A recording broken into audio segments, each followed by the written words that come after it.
Good afternoon to all of you. अभी तक की जो पिछली वीडियोस हैं, पिछली क्लासेस हैं, उसमें आपने सेट, सबसेट्स, टाइप्स, डिस्क्रिप्शन, ठीक है, पावर सेट, यूनिवर्सल सेट, ये सब पढ़ा। आज की क्लास में हम वेन डायग्राम को डिस्कस करेंगे। वेन डायग्राम देखिए, वेन डायग्राम के बारे में अगर आप बात करें तो एक्चुअल में सबसे पहले यूलर ने फर्स्ट आइडिया जो वेन डायग्राम के बारे में आया था, फर्स्ट टाइम जो आइडिया आया था वो स्विस मैथमेटिशियन यूलर ने दिया था। स्विस मैथमेटिशियन एक यूलर थे, उन्होंने सबसे पहले वेन डायग्राम के बारे में एक आइडिया दिया। स्विस मैथमेटिशियन यूलर ने वेन डायग्राम के बारे में एक आइडिया दिया। उसके बाद लेटर ऑन एक ब्रिटिश मैथमेटिशियन आए,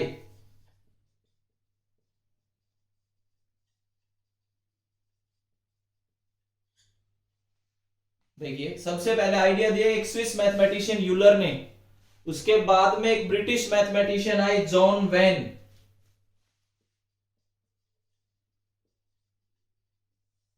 वेन। उसके बाद आपके पास एक ब्रिटिश मैथमेटिशियन आते हैं जॉन वेन, जिन्होंने इस आइडिया को प्रैक्टिस में बदल दिया। जो ऊपर आइडिया दिया गया था, कन्वर्ट आइडिया इनटू प्रैक्टिस,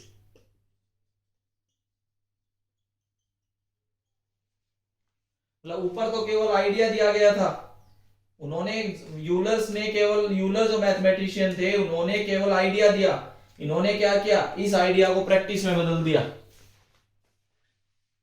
इस आइडिया को प्रैक्टिस में कन्वर्ट करने वाले कौन थे? John when. आइडिया देने वाले कौन थे? यूलर। जो टॉपिक अभी शुरू करेंगे उसकी मैं हिस्ट्री के बारे में बात करूं तो दो मैथमेटिशियंस ने मिलकर इसके बारे में काम किया था। पहले मैथमेटिशियन स्विस मैथमेटिशियन यूलर थे, दूसरे mathematician British mathematician John when थे। इनका आइडिया था, इन्होंने इसको प्रैक्टिस में उतार दिया, ठीक है। इसीलिए जो भी आप डायग्राम सेट्स को रिप्रेजेंट करने के लिए यूज करते हैं उनको हमेशा वेन यूलर डायग्राम्स का नाम दिया गया। डायग्राम्स टू रिप्रेजेंट सेट्स को रिप्रेजेंट करने के लिए जो डायग्राम आप यूज करते हो, एक्चुअल में वो डायग्राम वेन यूलर डायग्राम के नाम से जाने गए। वेन यूलर डायग्राम को सिंपली वेन डायग्राम का नाम दिया गया। वेन यूलर डायग्राम या सिंपली वेन डायग्राम, ये तो इसकी एक हिस्ट्री थी कि वेन डायग्राम कहां से आए। स्विस मैथमेटिशियन ने आइडिया दिया, यूलर ने, जॉन वेन ने उसको प्रैक्टिस में ला दिया, इसलिए उसका नाम दिया गया वेन यूलर डायग्राम, और सिंपली हम उसको वेन डायग्राम बोल देते हैं, ठीक है। इसके बाद हम अपना वेन डायग्राम शुरू करते हैं कि किस तरीके से आप वेन डायग्राम को रिप्रेजेंट, सेट्स को रिप्रेजेंट करते हैं by the help of Venn diagram.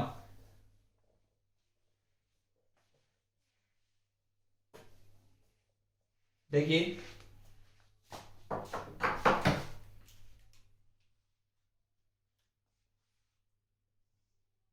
एक रेक्टेंगल लेके चलते हैं। रेक्टेंगल हमेशा यूनिवर्सल सेट को रिप्रेजेंट करेगा, ध्यान रखना। यूनिवर्सल सेट मैंने आपको पहले बताया हुआ है। इसके अंदर आप कोई सेट लेके चलते हैं ए, ये सेट को रिप्रेजेंट करेगा, ये यूनिवर्सल सेट को रिप्रेजेंट करेगा। ऐसी रिप्रेजेंटेशन आपकी वेन डायग्राम कहलाती है। देखो मैं तीन केस आपके आगे बना के दिखाता हूं। पहला केस, इसी के अंदर मैं बी सेट बना दूं, इसका मतलब बी के सारे एलिमेंट ए का पार्ट है। This implies B is subset of A. B जो है वो ए का सबसेट है। देखो इसको तो ऐसे पढ़ा जाता है, बी इज सबसेट ऑफ ए। इसी को लिखने का दूसरा तरीका ये भी होता है, सेम चीज है, बस ए पहले लिख दिया, बी बाद में लिख दिया। इसका मीनिंग सुनना, मीनिंग तो वही सेम है, पढ़ने का तरीका चेंज हो गया। क्या? ए इज सुपरसेट ऑफ बी, पहले बोला गया बी इज सबसेट ऑफ ए, उसी को चेंज करके अगर मैं ऐसे लिख दूं तो ए इज सुपरसेट ऑफ बी। पहली रिप्रेजेंटेशन मैंने आपको दी है, पहली रिप्रेजेंटेशन ये है कि बी के सारे एलिमेंट ए का पार्ट हैं, इसका मतलब ये हुआ कि बी ए का सबसेट है। सेकंड, मैं आपके आगे एक और डायग्राम बना के चलता हूं। आप डायग्राम को इस तरीके से भी रिप्रेजेंट कर सकते हैं। आपने यूनिवर्सल सेट बनाया, एक रेक्टेंगल से रिप्रेजेंट करोगे यूनिवर्सल सेट को, उसके अंदर जो सेट्स आते हैं उनको सर्कल से रिप्रेजेंट किया जाता है। ये ए सेट, ये बी सेट, इसका मतलब ए के एलिमेंट और बी के एलिमेंट में कोई कॉमन पार्ट नहीं है। अगर कोई कॉमन पार्ट नहीं है तो यहां पे A and B are disjoint sets, ये याद रखना। A and B are disjoint sets, इसका मतलब there will be no common part in A and B. A and B में यहां पे कोई कॉमन पार्ट नजर नहीं आ रहा, वहां पे तो बी के सारे एलिमेंट ए में नजर आ रहे थे आपको, तो बी ए का सबसेट था। या ए और बी में कोई भी कॉमन पार्ट नजर नहीं आ रहा, ऐसे सेट्स को आप डिसजॉइंट सेट्स बोलते हैं। दो कंडीशन मैंने आपको बोर्ड पे दिखाई, वो एक डिसजॉइंट सेट्स की है, एक सबसेट की है। एक और थर्ड केस आ सकता है, हो सकता है कि ना तो सबसेट और ना डिसजॉइंट हो, नाइदर सबसेट नॉर डिसजॉइंट। मैं ऐसा एक केस और ड्रा कर रहा हूं, नाइदर सबसेट नॉर डिसजॉइंट, ना तो सबसेट है ना डिसजॉइंट सेट्स हैं। यूनिवर्सल सेट आपने बनाया एक, इसमें आप दो सेट ड्रा करके चलते हैं, पहला सेट ए, दूसरा सेट बी। ना तो आप इनको डिसजॉइंट बोल सकते, क्यों? क्योंकि यहां पे ये जो नजर आ रहा है ये आपका कॉमन पार्ट है। अभी इसको और तरीके से समझाएंगे। ये जो नजर आ रहा है ये आपका कॉमन पार्ट है, इसका मतलब डिसजॉइंट तो है नहीं, सबसेट भी नहीं है। सबसेट होता तो या तो ए के सारे एलिमेंट बी में मिलते या बी के सारे एलिमेंट ए में मिलते, ना ये सबसेट है ना ये डिसजॉइंट है, तो ऐसे भी केस आएंगे। तीन केस मैंने आपके आगे अभी रिप्रेजेंट किए। यूनिवर्सल सेट को हमेशा रेक्टेंगल से रिप्रेजेंट करोगे, वो सेट जो आपके कॉन्टेक्स्ट में है उनको आप हमेशा सर्कल से रिप्रेजेंट करोगे। तीन पॉसिबिलिटीज आपके आगे लिखी। पहली पॉसिबिलिटीज में हो सकता है एक सेट दूसरे का सबसेट हो, दूसरी पॉसिबिलिटी में हो सकता है डिसजॉइंट सेट्स हो, तीसरी पॉसिबिलिटी में मैंने लिखा हो सकता है ना डिसजॉइंट हो ना सबसेट हो। तो आपको ऐसा भी नजर आएगा कि कुछ एलिमेंट्स कॉमन है और कुछ नहीं है। ये आपके पास तीन अलग अलग केस मैंने आपको दिखाने की कोशिश की। अब हम अपने स्टार्टिंग से वेन डायग्राम को शुरू करते हैं कि क्या क्या हमें टाइप पढ़नी है। देखिए,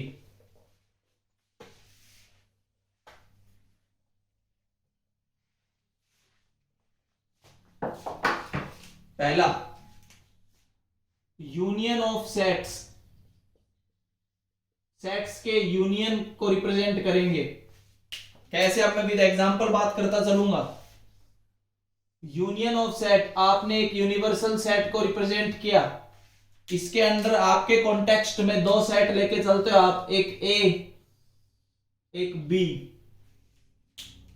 अगर आप यूनियन की बात करें तो ये कंप्लीट, जिसको मैं शेड कर रहा हूं, ये सारा शेडेड पार्ट आपका ए यूनियन बी है, ऐसे रिप्रेजेंट होगा, ए यूनियन बी।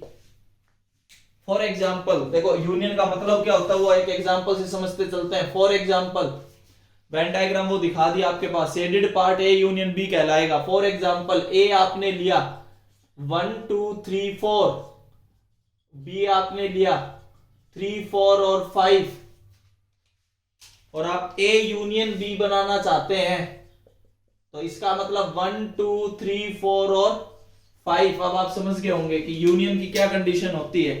यूनियन की ये कंडीशन होती है, this implies A is a subset of A union B and B is also a subset of A union B. ये ए यूनियन बी की condition होती है, आप वहां से भी देख सकते हैं। ए यूनियन बी का एक पार्ट ए है, ए के सारे एलिमेंट ए यूनियन बी में नजर आएंगे, अगर आप वेन डायग्राम में देखोगे तो भी बी के सारे एलिमेंट आपको ए यूनियन बी में नजर आएंगे।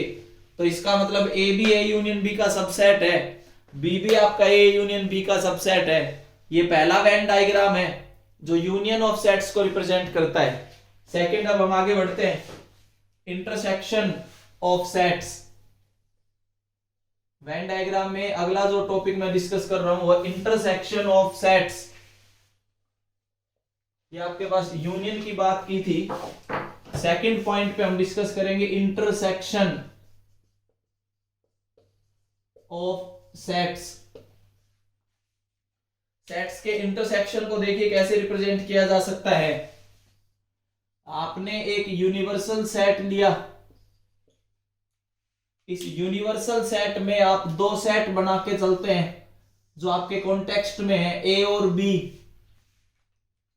अब ये जो पार्ट आपको नजर आ रहा है कॉमन पार्ट जो मैं वहां लिख रहा था, इसी को एक्चुअल में इंटरसेक्शन बोला जाता है और ऐसे रिप्रेजेंट होगा। ये आपका बोला जाएगा ए इंटरसेक्शन बी। ये आपके पास कॉमन पार्ट जो नजर आ रहा है, ये इसको इंटरसेक्शन बोला जाता है, A intersection B. For example, और अगर आपने जैसे पिछले वाला ही केस लिया 1 2 3 4, बी आपने लिखा 3 4 5, मैं कहता हूं कि इसके कॉमन पार्ट को रिप्रेजेंट करना है, उसको ए इंटरसेक्शन बी से लिखा जाता है। वो क्या आया 3 और 4। अब कोई एक सर वेन डायग्राम में और थोड़ा सा क्लियर करो तो देखो मैं यहां पे 1 लिख देता हूं, यहां पे 2, लेकिन कॉमन पार्ट में आपको 3 और 4 नजर आएगा और इधर वाले पार्ट में आपको 5 नजर आएगा। बिल्कुल क्लियर हो रहा होगा कि 1 2 3 4 मिला के तो ए बनता है, 3 4 5 मिला के बी बनता है, 3 और 4 कॉमन पार्ट में नजर आता है जिसको ए इंटरसेक्शन बी बोला जाता है। एक बार मैं एक बार ये पूछना चाहूंगा जो बच्चे लाइव में जुड़े हुए हैं, क्या यहां तक का टॉपिक जिसको समझ आया raise your hand.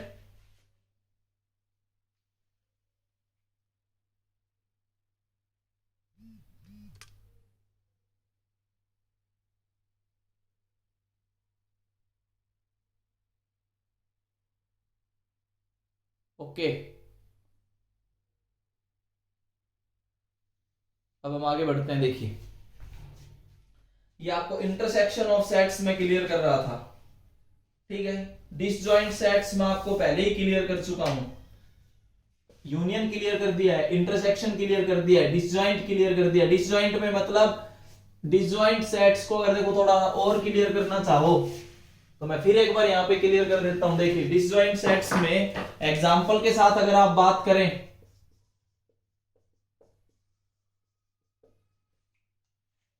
Disjoint sets में एग्जांपल के तरीके से अगर आप बात करें तो ये यूनिवर्सल सेट है, इसमें एक सेट ये था ए, एक सेट ये था बी। ए इंटरसेक्शन बी की अगर हम बात करें तो वो फाई है। फाई मैंने आपको बताया था नल सेट को रिप्रेजेंट करता है। अगर ए इंटरसेक्शन बी फाई है तो इसका मतलब A and B are disjoint sets. Example से अगर हम डिस्कस करना चाहें, मान लो मैं इसमें ए और बी दो एलिमेंट लेता हूं, इसमें एक्स और वाई दो ये लेता हूं, दोनों में कुछ भी कॉमन आपको नजर नहीं आ रहा। ए सेट आपने लिखा, इसमें दो एलिमेंट लिखे ए और बी। बी सेट आपने लिखा, इसमें दो एलिमेंट लिखे एक्स और वाई। अभी तक जो पढ़ाया वो बता देता हूं। अगर आप ए यूनियन बी लिखना चाहो तो ए बी एक्स और वाई, लेकिन अगर आप ए इंटरसेक्शन बी लिखना चाहो तो वो क्या है फाई, और वही वेन डायग्राम में दिखाया गया है कि कोई कॉमन पार्ट है ही नहीं। इस टाइप के एग्जांपल्स के साथ अगर आप वेन डायग्राम को देखेंगे तो आप बिल्कुल क्लियर होते चलेंगे। ये आपके पास डिसजॉइंट सेट्स की कंडीशन थी। अब डिफरेंसेस ऑफ सेट्स पे आगे बढ़ते हैं। देखिए वेन डायग्राम बिल्कुल समझते चलना, डिफरेंसेस ऑफ सेट्स पे अब हम आगे बढ़ेंगे।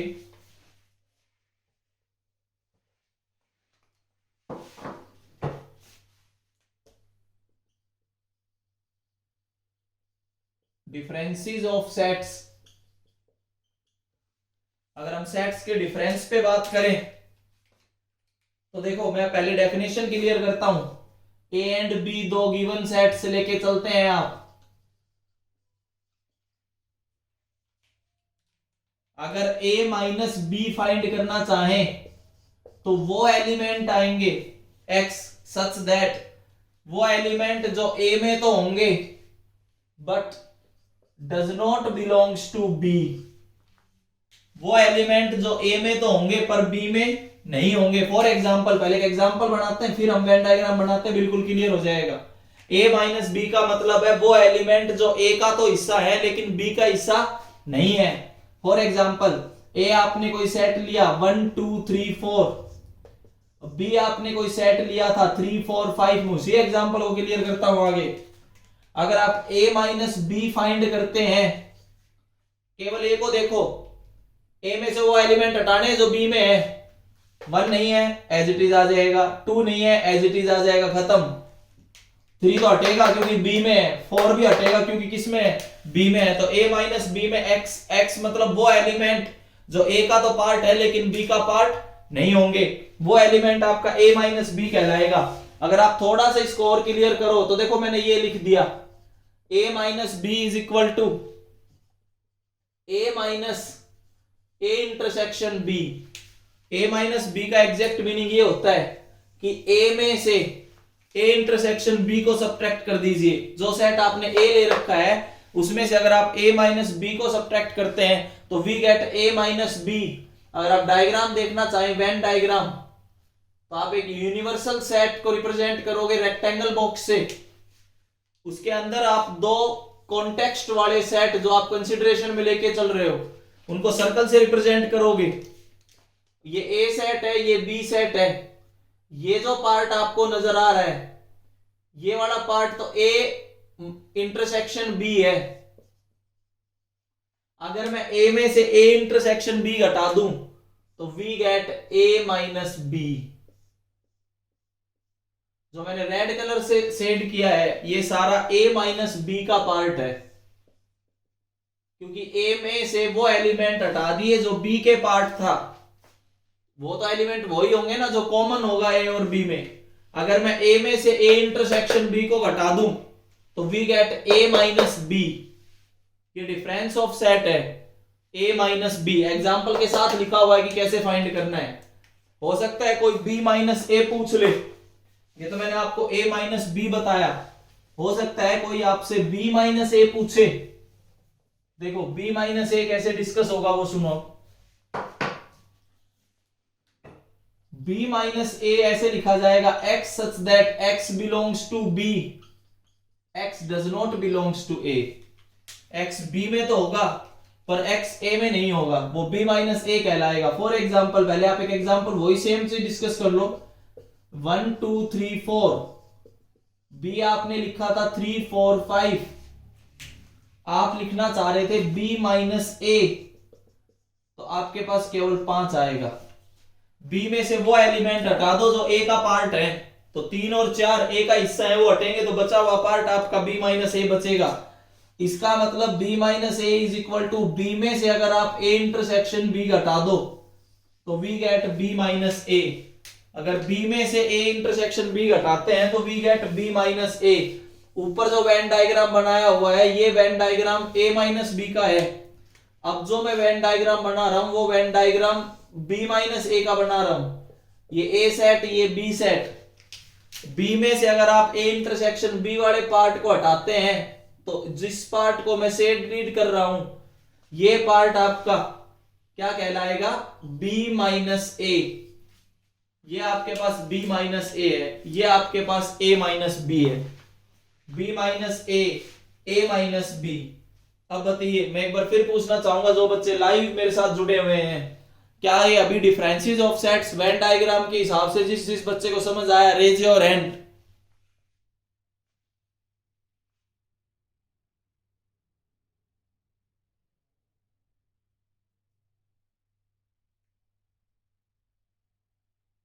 ओके, मैं फिर एक बार पूछता हूं, जिनको डिफरेंसेस ऑफ सेट्स ये समझ आया रेज योर हैंड।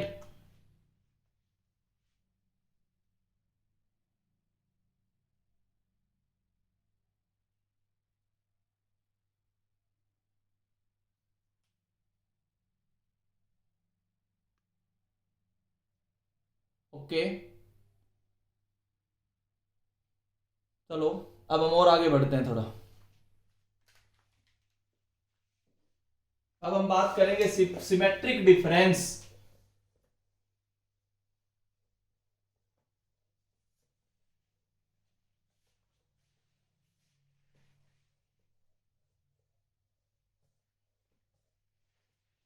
देखिए,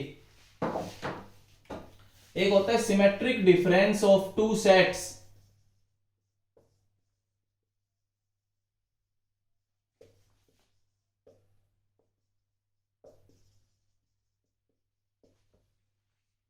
दो सेट्स का सिमेट्रिक डिफरेंस रिप्रेजेंट कैसे होता है, ये देखिए, ए डेल्टा बी, और इसकी डेफिनेशन ये होती है A minus B union B minus A minus B और बी माइनस ए का अगर आप यूनियन ले लो तो वो एक्चुअल में सिमेट्रिक डिफरेंस होता है, ए डेल्टा बी से रिप्रेजेंट होता है। पहले अगर आप एग्जांपल की बात करें, जो सेम एग्जांपल लेके चल रहे उसी में समझाएंगे।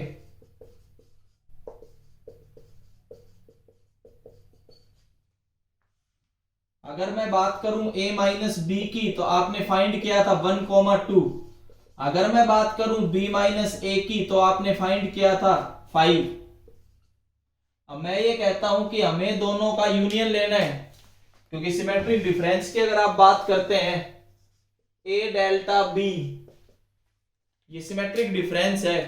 अगर आप सिमेट्रिक डिफरेंस की बात करते हैं तो हमें डेफिनेशन पता है a minus B union b minus A. अगर मैं दोनों का यूनियन लूं तो वी गेट 1 2 5। ये आपके पास a डेल्टा b आया 1 2 और 5। इसको निकालने का दूसरा तरीका और सुनो, फिर वेन डायग्राम क्लियर हो जाएगा। एग्जांपल पहले बता के चल रहा हूं। अगर मैं a यूनियन b फाइंड करूं तो आपके पास आएगा 1 2 3 4 5। अगर मैं a इंटरसेक्शन b फाइंड करूं तो आपके पास आएगा 3,4। अगर मैं इन दोनों को देखूं और दोनों का डिफरेंस निकाल दूं, a यूनियन b में से a इंटरसेक्शन b घटा दूं तो वी गेट 1 2 और 5, that is a delta b।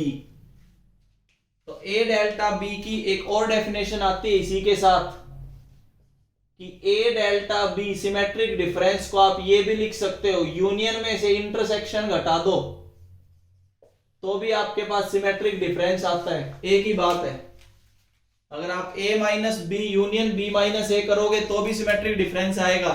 अगर आप a यूनियन b में से a इंटरसेक्शन b घटा दोगे तो भी सिमेट्रिक डिफरेंस आएगा। देखिए, वेन डायग्राम अब समझाते हैं। ये आपके पास यूनिवर्सल सेट है जो रेक्टेंगल से रिप्रेजेंट होगा हमेशा। एक सेट, ये दूसरा सेट। मैंने कहा a माइनस बी और b माइनस ए का यूनियन, ये देखिए, और इधर वाला ये पार्ट।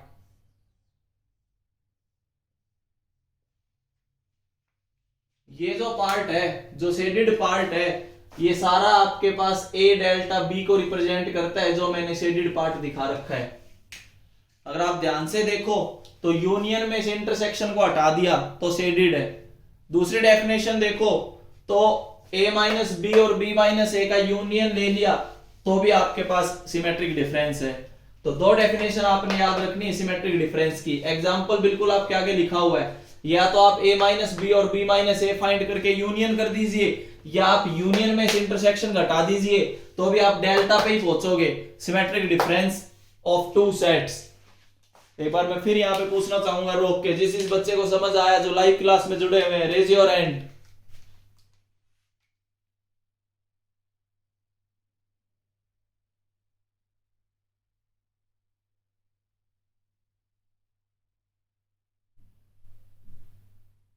ओके, आगे बात करते हैं अब। देखिए, इसके बाद एक आता है complement of set.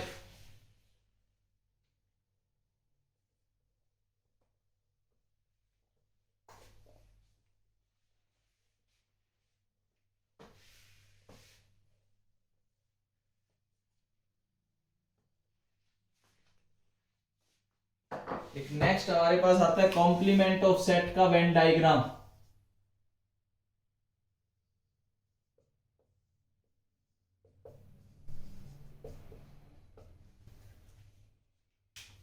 Complement of set का वेन डायग्राम रिप्रेजेंटेशन इस तरीके से होगी ए डैश। ये आपके पास कॉम्प्लीमेंट ऑफ सेट होता है। करना क्या होता है वो सुनिए। फॉर एग्जाम्पल आप एक यूनिवर्सल सेट लेके चलते हैं 1 2 3 4 5 6 और एक ए सेट लेके आप चले 2 और 3। यूनिवर्सल सेट को आपने डिफाइन कर रखा है 1 2 3 4 5 6 और आप एक ए सेट लेके चलते हैं 2 और 3। यूनिवर्सल में से अगर मैं ए को घटा दूं तो ए कॉम्प्लीमेंट होता है, ये ध्यान रखना। अगर यूनिवर्सल सेट में से अगर आप ए सेट को सब्ट्रैक्ट करते हैं तो वी गेट ए कॉम्प्लीमेंट 1 4 5 और 6।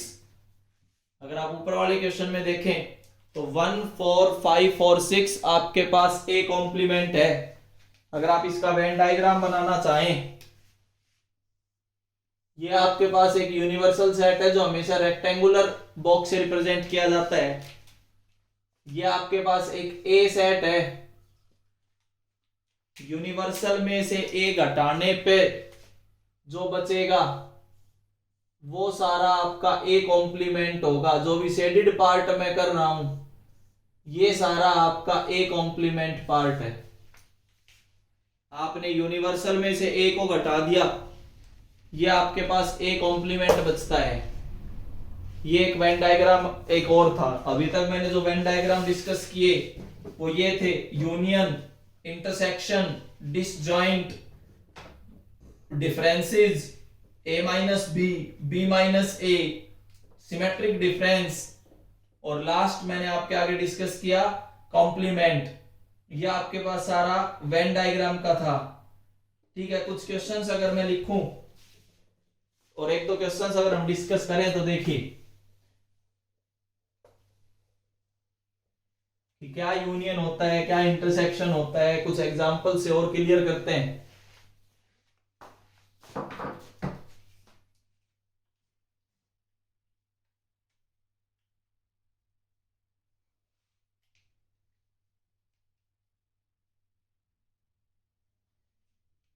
छोटा सा एक सिंपल सा एक एग्जांपल लेके चलते हैं। इफ ए एंड बी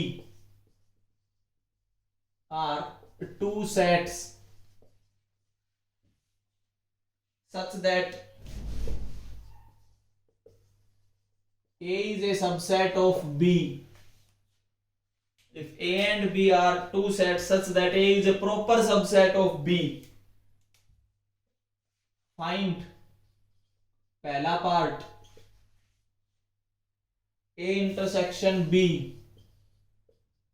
दूसरा part A union B.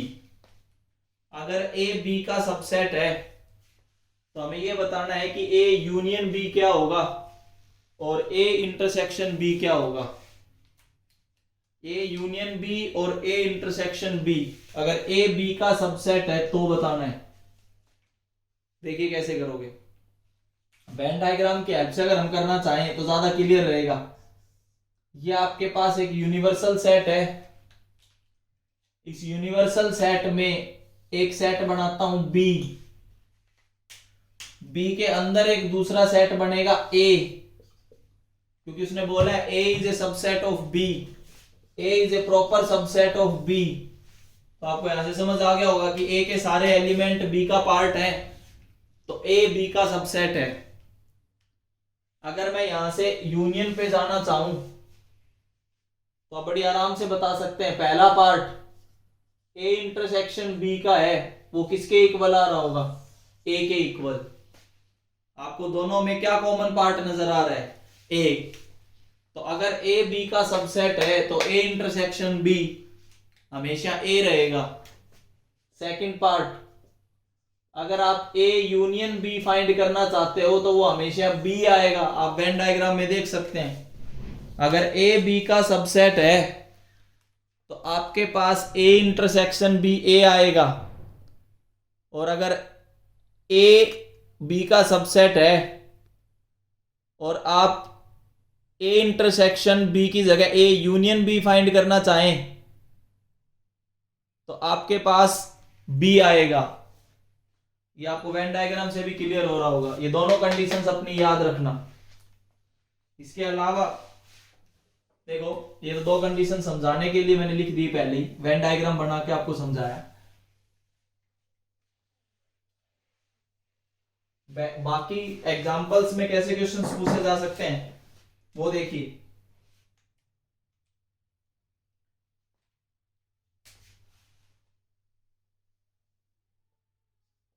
A is equal to 2468, B is equal to 2357। वो बोलता है U यूनिवर्सल सेट भी गिवन है, 1 से लेके 9 तक की काउंटिंग।